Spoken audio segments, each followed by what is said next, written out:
신앙이 있고 어른 장성한 자의 신앙이 있고,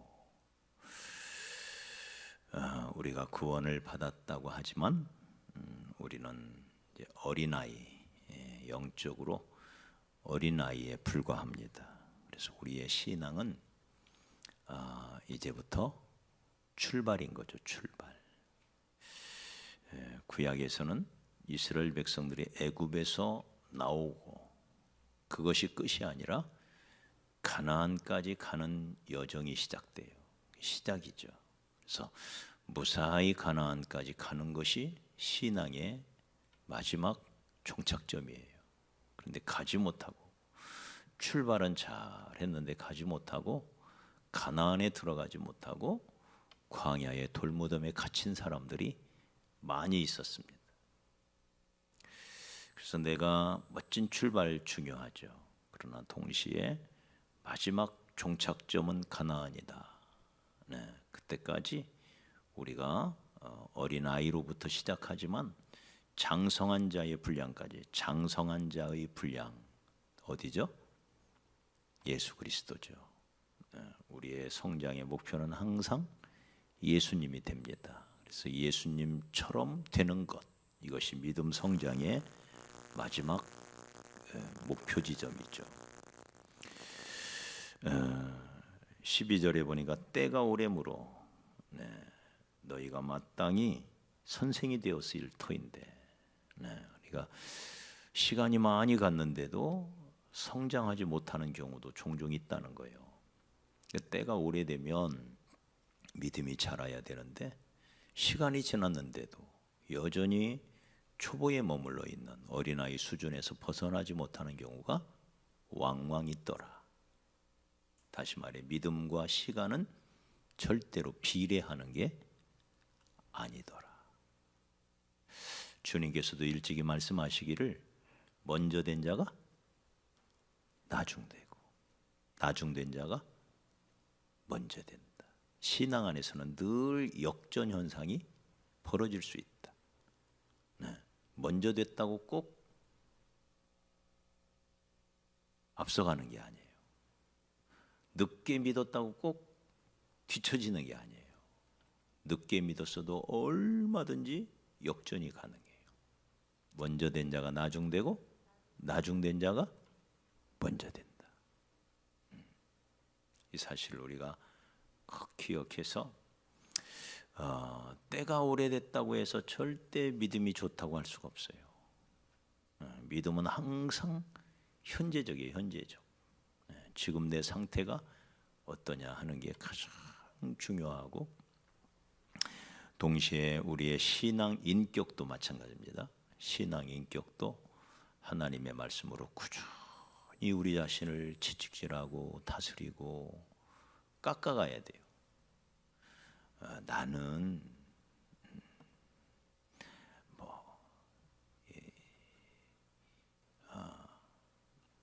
나는 이대로가 좋아. 나는 나야. 내가 어떻게 변화되겠어? 나는 나지. 이렇게 생각하면 변화가 없어요. 꾸준히 다스려 가야 돼요. 꾸준히 말씀의 거울로 비춰서 나를 채찍질하고 주님 앞에서 기도하면서 나의 옛 생활을 청산하기 위하여 벗는 연습을 끊임없이 벗어서 버리고 그러면서 우리의 신앙 인격이 조금씩 자라가는 것이죠. 인격의 모습을 성경은 많은 부분에서 이야기를 합니다. 사랑과 희락과 화평과, 원수도 사랑할 수 있고 어떤 경우에도 기쁨의 관계를 유지하고 화평의 관계를 유지하고, 서로 화평하게 서로를 향하여 친절하게 대하고 또 섬기고 배려하고, 무례히 행치 말고 무례하다, 예의가 없다 이 말이죠. 여러분 예의 중에 첫 번째가 뭐예요? 인사하는 거예요. 인사 잘하십시오. 정말 내가 여러분께 특히 오늘 오후에 청년들이 많이 나왔는데 청년들 여기 봐봐요. 인사 잘하십시오. 첫째는 교회에서 그리고 세상에서 안에서 새는 바가지 밖에서도 새는 거예요. 교회에서 여러분들이 하는 걸 보면 밖에 나가서 제가 어떻게 하나 하는 게 보여져요. 인사 잘하시기 바랍니다. 어른들 보면 예의를 갖추어서 네. 유준이 한 주간 잘 지냈니? 하면 네 하고 인사 받아먹지 말고 그럼 받아먹는 거예요. 어떻게 해야 돼요? 네 목사님 저 잘 지냈습니다. 목사님도 안녕하셨어요? 이렇게 인사하는 법을 알아야 돼요. 인사 잘합시다. 인사 잘해야 돼요. 예의를 갖춘다는 게 뭔지를 생각 좀 하면서 살아야 돼요. 그냥 생각하고 내가 무례한 사람인지 아닌지. 네, 회사에서도 인간관계처럼 중요한 게 없죠. 모든 인간관계는 예의로부터 시작이 돼요. 그 예의를 지키지 못하면 쟤는 싸가지 없다. 쟤는 영 싸가지가 없어. 이런 말 들으면 어려워요. 그래서 여러분 왜 그런 말을 듣느냐? 이게 항상 다른 사람의 관점에서 나는 과연 예의를 지키고 있나? 예의 바른 사람인가? 네. 늘 그 생각하시기 축복합니다. 예의를 잘 지키는 것이 신앙 인격에서 엄청나게 중요한 부분이에요. 그래서 또 할 수만 있으면 모든 사람으로 더불어 평화하라. 평화는 항상 내가 죽일 때만 가능해요. 나를 나타내고 내 자존심을 앞세우고 이러면 절대 화평할 수가 없어요. 나를 죽여야 돼요. 내 자신을 낮춰야 돼요. 십자가로. 네. 내가 억울하다고, 내가 기분 나쁘다고, 내가 무시당했다고, 내가 속상한 일 당했다고, 내가 싫은 소리 들었다고, 그게 그대로 표출이 돼 버리면요, 안 돼요. 나를 다스려야 돼요. 네. 나를 죽일 줄 알아야 돼요. 네. 우리가 살다 보면 인간관계 맺다 보면 화나고 속상할 때 있죠? 많죠 뭐 살다 보면 그죠? 많죠. 그때마다 항상 우리 자신을 잘 다스리고 직장에서도 내가 하고 싶은 얘기 다 할 수 있어야 돼요. 다만 어떻게 하느냐? 예의를 갖추어서 겸손하게 항상 태도를 겸손하게 갖고 순종의 태도를 갖고 네. 내가 특별히 내가 좋아하는 사람하고만 친하게 지내면 안 돼요. 그리스도인들은 그러면 자꾸 편가르는 사람이 돼요. 네. 누군가를 왕따시키게 돼요. 편가르면 안 돼요. 그래서 나랑 직장 생활이든 어디 학교 생활이든 하다 보면 이제 세상 사람들 흔히 말하는 것처럼 코드가 잘 맞는 사람이 있고 좀 안 맞는 사람이 있어요. 살다 보면. 그래요, 안 그래요? 그러죠. 영 안 맞는 사람이 나와요. 틀림없이. 뭐 해준 것도 없는데 괜히 밉고 뭐 이런 사람도 나오고요. 그때마다 항상 우리는 피스메이커다. 할 수 있는 대로 너희는 모든 사람으로 더불어 평화하라 하는 말씀을 기억하고 그때는 참을 줄 알아야 돼요. 내색하지 말고 참을 줄 알아야 돼요. 저 사람이 뭔가 내가 잘못한 것이 있나 보다. 내 부족함이 있나 보다. 뭔가 나 때문에 뭔가 상처받을 위에 있나 보다. 그런다고 대놓고 막 너 나한테 왜 그러니 하고 따져 물기도 또 애매할 때가 있어요.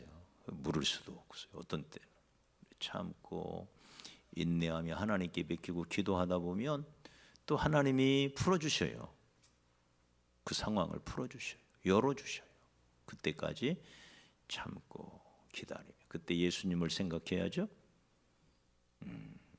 당신은 왕이셨지만, 우리야 뭐 아무것도 아니지만 예수님 왕이잖아요. 왕, 창조주잖아요. 전능한 능력이 있잖아요. 그분은 뭐 하고 싶은 거 마음대로 할 수 있는 분이잖아요. 우리는 못할 때가 많잖아요. 하고 싶어도. 그러나 예수님은 안 그러잖아요. 그런데도 불구하고 예수님은 참고 수욕을 참고 자기를 향하여 침을 뱉고 수염을 뽑고 뺨을 때리고, 얼마나 모욕적이에요. 예수님의 수염을 막 뽑아대니, 얼굴에 침을 탁탁 뱉어대니 얼마나 치욕적이에요. 근데도 참으셨어요. 참고 견디고. 그러므로 그분은 온 세상의 구주가 되신 겁니다. 그래서 이런 예수님의 마음을 가지고 우리가 우리 자신을 다스리고 참고, 그러면서 점점점 예수님의 분량까지 자라가는 거죠. 할렐루야. 그래서 신앙생활이라는 것은 내가 완전해서 예수님 믿는 게 아니에요. 불완전한 존재, 연약한 존재, 어리석은 존재, 실수 많은 존재, 그런 우리가 완전하신 예수님을 모델 삼아서, 그 완전하신 예수님을 선생 삼아서 예수님처럼 닮아가기 위하여 애쓰고 힘쓰고, 그 예수님이라는 거울에 비추어서 나를 바라보며 나를 깎고 또 깎고, 그러면서 조금씩 조금씩 주님 형상 이루어 가는 거죠. 이게 신앙생활인 것을 우리가 꼭 기억해서 예수님의 그 아름다운 모습을 닮아가는 저와 여러분이 되었으면 좋겠습니다.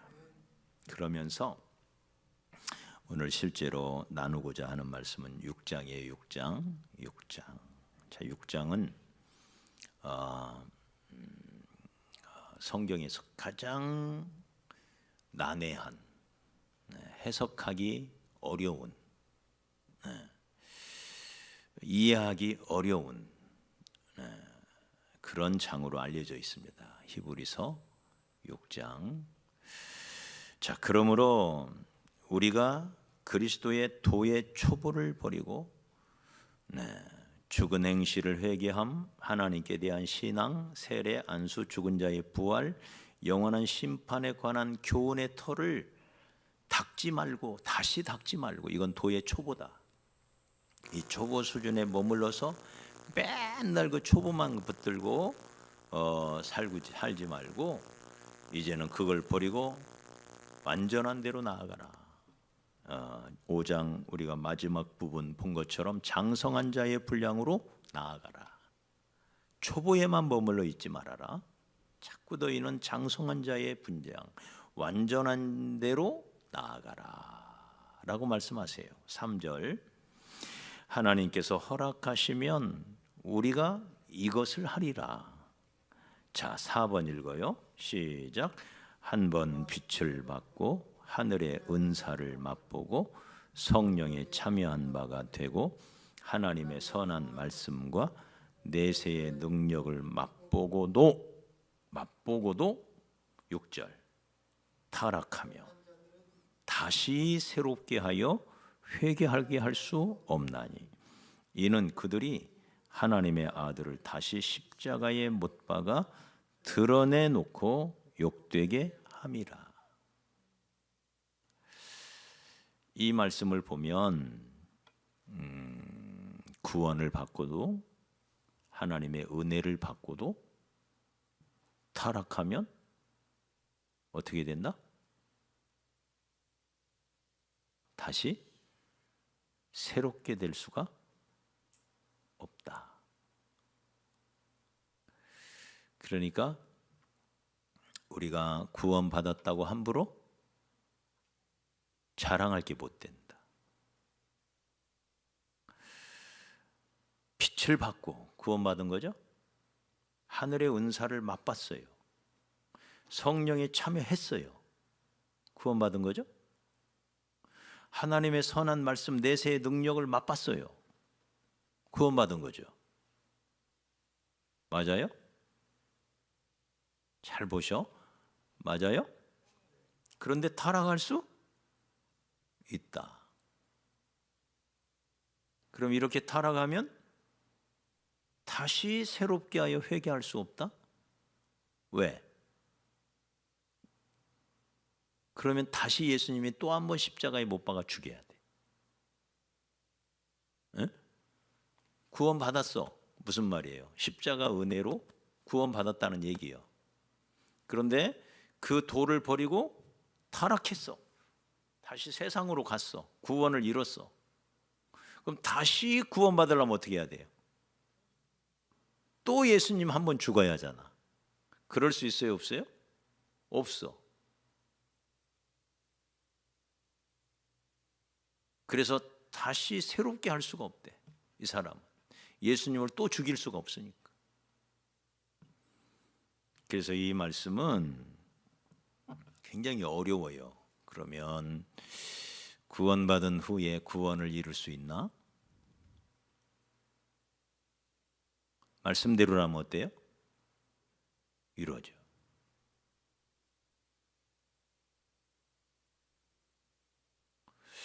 그리고 한 번 구원받고 끝나는 게 아니다 이 말이에요. 잘못하면 이룰 수가 있어요. 그래서 이 말씀은 굉장히 어려워요.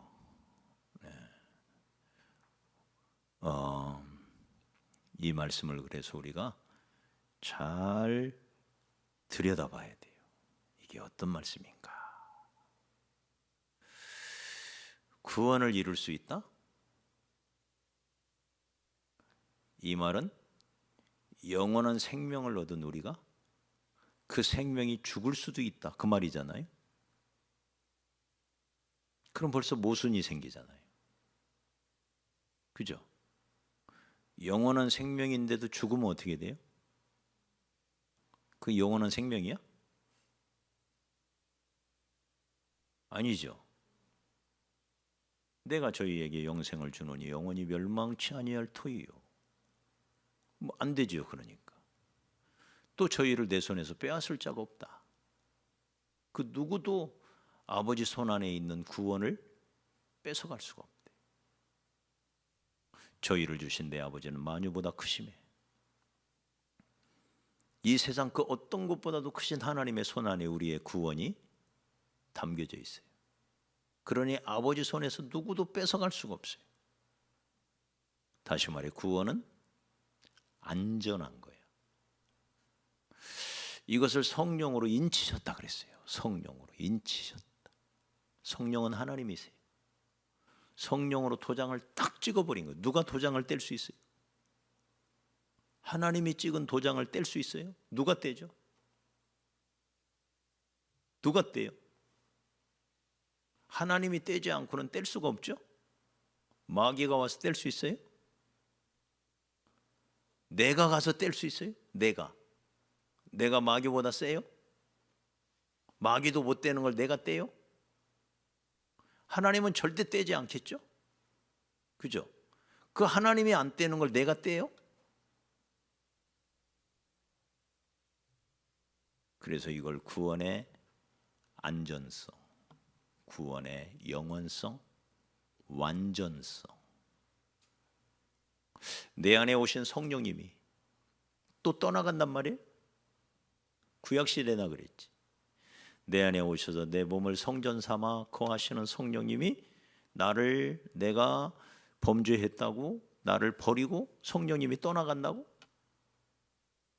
그럴 수가 없어요. 그게 우리의 믿음이에요. 근데 그 믿음과 반대되는 말씀이 여기에 기록된 것처럼 보여요. 그래서 어렵다 이 말이. 그래서 헷갈린다 이 말이. 이게 과연 어떤 말씀인지. 자, 그래서 우리가 이 말씀을 잘 이해를 해야 돼요. 그래서 지금 5장, 6장 아니 히브리서 전체가 말하고자 하는 바는 성숙이에요. 성숙. 성장해야 된다. 도의 초보에 머물러 있지 말고 성숙한 데 나아가라. 이게 히브리서의 전체적인 말씀이고 5장, 6장에서 지금까지 본 것처럼 성숙을 이야기해. 성숙해져야 된다. 그럼 왜 성숙해져야 되느냐? 방금 전에 읽었던 2절 세례, 회개, 하나님에 대한 신앙, 안수, 부활, 심판 이런 거 교훈의 털을 다시 닦지 말아라. 세례가 어떻고 구원이 어떻고 뭐가 어떻고 이런 것은 도의 초보 아니냐. 가장 기본적인 도의 초보 아니냐. 여기에만 머물러 있지 말고 다시 그 털을 닦으려고 거기서 맴돌지 말고 이제는 기둥도 세우고 아직 할 일이 많은데 완전한 대로 나아가라. 할렐루야. 지금 그 얘기예요. 완전한 대로 나아가라. 왜 자꾸 구원은 어떻고 세례는 어떻고 구원을 이룰 수 있냐 없냐 너 받았냐 안 받았냐 이런 거 가지고 왜 왈가왈부하느냐. 그건 다 도의 초보 아니냐. 거기에만 머물러 있지 말고 완전한 데 나아가라. 그러면서 구원 얘기를 하는 거예요. 어떤 얘기를 할까요? 구원을 이룰 수 있다는 얘기를 할까요? 구원은 완전하다는 얘기를 할까요? 헷갈리죠? 지금 내 질문이. 네? 자, 세례, 구원, 회개 막 이런 얘기 더 이상 하지 말아라. 구원 받았냐 안 받았냐 이런 거 얘기하지 말아라. 이제는 그런 거 도의 초보 수준에서 벗어나서 완전한 데로 가야 될 거 아니냐. 그러면서 우리의 구원 이야기를 해요. 그러면 논리적으로 구원을 이룰 수 있다는 얘기를 해야 돼요? 구원은 안전하다는 얘기를 해야 돼요? 당연히 안전하다는 얘기를 해야 논리적으로 맞죠? 맞아요? 자, 그러면 4절 이하가 구원도 이룰 수 있다는 얘기일까요? 안전하다는 얘기일까요? 얼핏 보면 이룰 수 있다는 얘기 같은데. 그죠? 그래서 3절이에요. 3절이 이 말씀을 해결하는 열쇠 구절이에요. 3절. 자, 3절 같이 읽어요. 시작. 하나님께서 허락하시면 우리가 이것을 하리라. 이걸 무슨 절이라 그래? 이런 걸 조건절이라고 그러죠. 조건절. 하나님이 만약에 허락하시면 이것을 해요. 근데 허락할까요? 안 할까요? 이해가 되시나요? 허락할까요? 안 할까요? 안 하죠. 왜 안 하느냐? 왜 안 하느냐? 그 얘기를 하는 거예요. 자, 한번 빛을 받고 하늘의 은사를 맛보고 성령에 참여하고 뭐 이런 사람들이 만약에 타락했다. 그럼 타락했다는 구원을 잃었다는 거죠. 이해가죠? 구원을 잃었어요. 그러면 구원 잃은 이 사람들이 다시 구원을 회복할 수 있을까? 구원을 잃었다가 찾았다가 잃었다가 찾았다가 할 수 있을까? 못한다. 왜? 그러려면 예수님은 또 죽어야 되고 또 오셔서 또 죽어야 되고 또 오셔서 또 죽어야 되고 그건 불가능하지 않냐? 이해가 되나요? 그건 불가능하지 않냐? 그럼 이 얘기는 뭐예요? 타락할 수 있다는 얘기예요? 못한다는 얘기예요? 역으로 못한다는 얘기예요.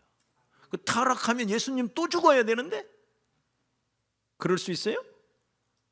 없다는 거야. 그래서 하나님이 허락하시면 하겠지만 허락하실 리가 없다는 거죠. 역으로 허락하실 리가 없다는 거예요. 왜? 그러려면 하나님 아들이 또 죽어야 되는데 이 얘기는 뭐냐? 하나님의 아들이 죽은 것이 불완전하다는 얘기예요. 다시 말해 우리를 위하여 구원하시기 위하여 십자가에 달려 돌아가시고 부활하신 것이 불완전하다는 거예요. 그 불완전하니까 구원받았다가 타락하고 이게 반복이 된다 이거지. 불완전하니까. 그럴 수는 없다. 그래서 이건 조건절이에요. 조건절. 하나님이 허락하시면 그렇게 하겠지만 허락하실 리가 없다. 자, 그러면 자, 이제 몇 절입니까? 7절을 봐요. 7절 시작. 땅이 그 위에 자주 내리는 비를 흡수하여 밭가는 자들이 쓰기에 합당한 채소를 내면 하나님께 복을 받고, 무슨 말이죠? 구원받아가지고 구원받은 사람처럼 합당하게 살면 이 사람은 복을 받고, 그러나 합당하게 살지 못하면 어떻게 될까요? 자, 그게 8절이죠. 만일 가시와 엉겅퀴를 대면 버림을 당하고, 그 다음 뭐예요? 밑줄을 쳐요. 뭐와 관련됐다고? 저주함에 가깝대요. 그 마지막은 불사름이 된대요.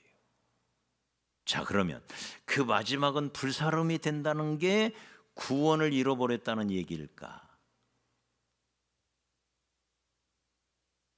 네? 저주함에 가까운 사람이 된대요. 구원 받았어도, 여기 잘 봐봐요. 우리가 구원 받았다고 안심할 것은 아니에요. 구원은 잃지 않지만 구원 받았다고 끝나는 게 아니다 이거예요. 그 마지막은, 만약에 그렇게 예수님의 은혜의 십자가의 부활의 능력으로 구원받아서 우리가 큰 은혜를 받아 하나님의 자녀가 됐지만 자녀답게 살지를 못하고 지 멋대로 예수 믿지 않는 사람처럼 똑같이 행동하고 살면, 그런다고 구원받은 거 함부로 자랑하지 말아라. 그런 사람은 저주함에 가깝다. 그래서 마지막은 불사름이 되리라. 그러니 정신 바짝 차려라. 성숙한 대로 나아가야 된다. 자, 다시 말해, 저주함에 가까워 불사름이 되리라. 이것을, 이 말씀을 가장 잘 우리에게 실감나게 말씀해 주는 것이 고린도전서 3장이에요. 다 같이 넘어가 봐요. 고린도전서 3장. 이 부분 빨리 설명하고 오늘 마칠게요. 고린도전서 3장 10절. 3장 10절. 자, 시작. 내게 주신 하나님의 은혜를 따라 내가 지혜로운 건축자와 같이 터를 닦아두매 다른 이가 그 위에 세우나 그러나 각각 어떻게 그 위에 세울까를 조심해라. 예수라는 터가 잘 닦여졌대요. 그럼 그 닦여진 터 위에 우리는 신앙의 집을 세우는 자예요. 우리는. 자, 그 다음에 11절 시작. 이 닦아둔 것 외에 능히 다른 터를 닦아둘 자가 없으니 이 터는 곧 예수 그리스도라. 예수 그리스도라는 터 위에 우리는 신앙의 집을 짓는 거예요.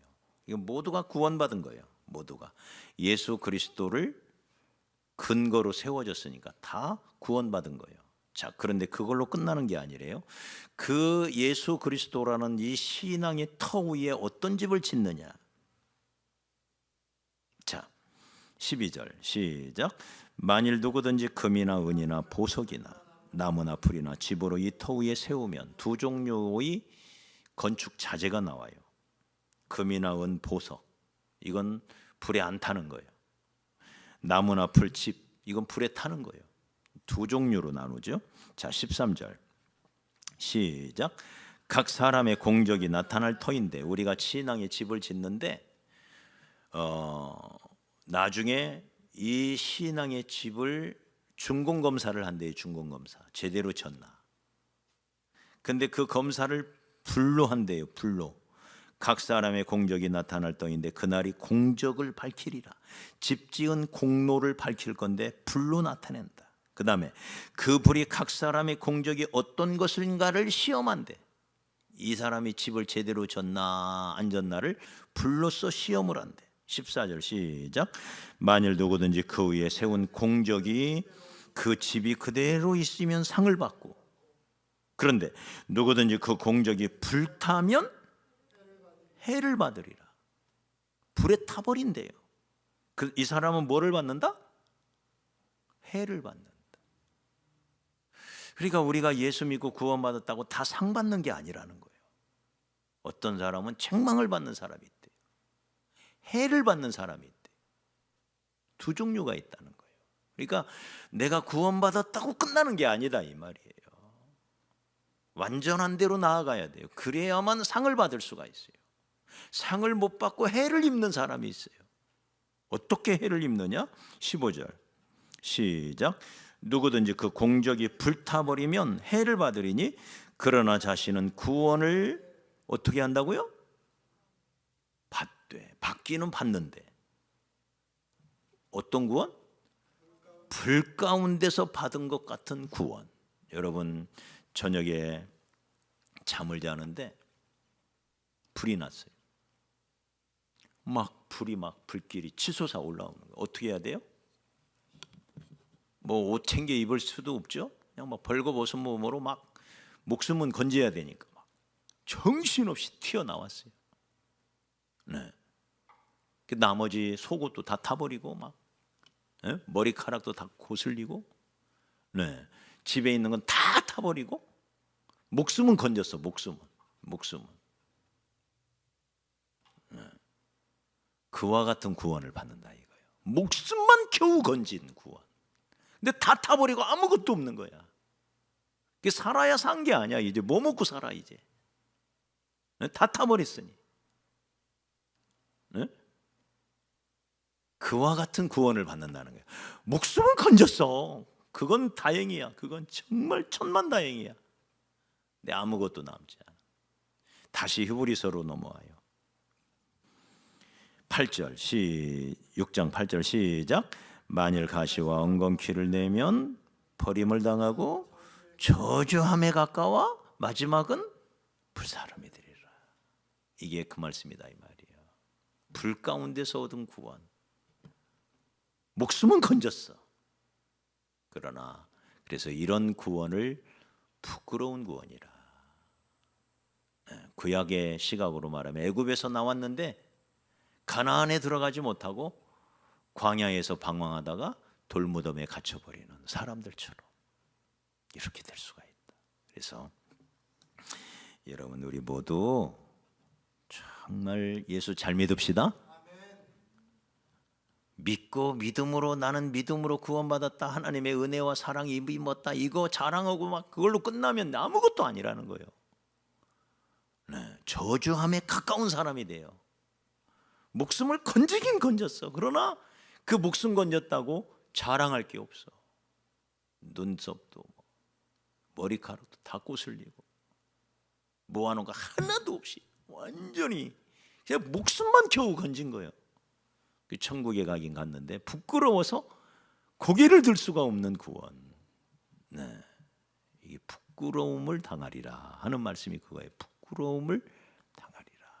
그래서 우리가 예수 잘 믿고 우리의 신앙 인격, 신앙적인 수준, 섬김의 수준, 주의 일을 향하여 봉사하고 주의 일에 열심하는 그 수준을 자꾸 끌어올려서 주님 앞에 갔을 때 부끄러운 구원이 아니라 자랑스러운 구원, 영광스러운 구원에 다다르는 저와 여러분이 되었으면 좋겠습니다.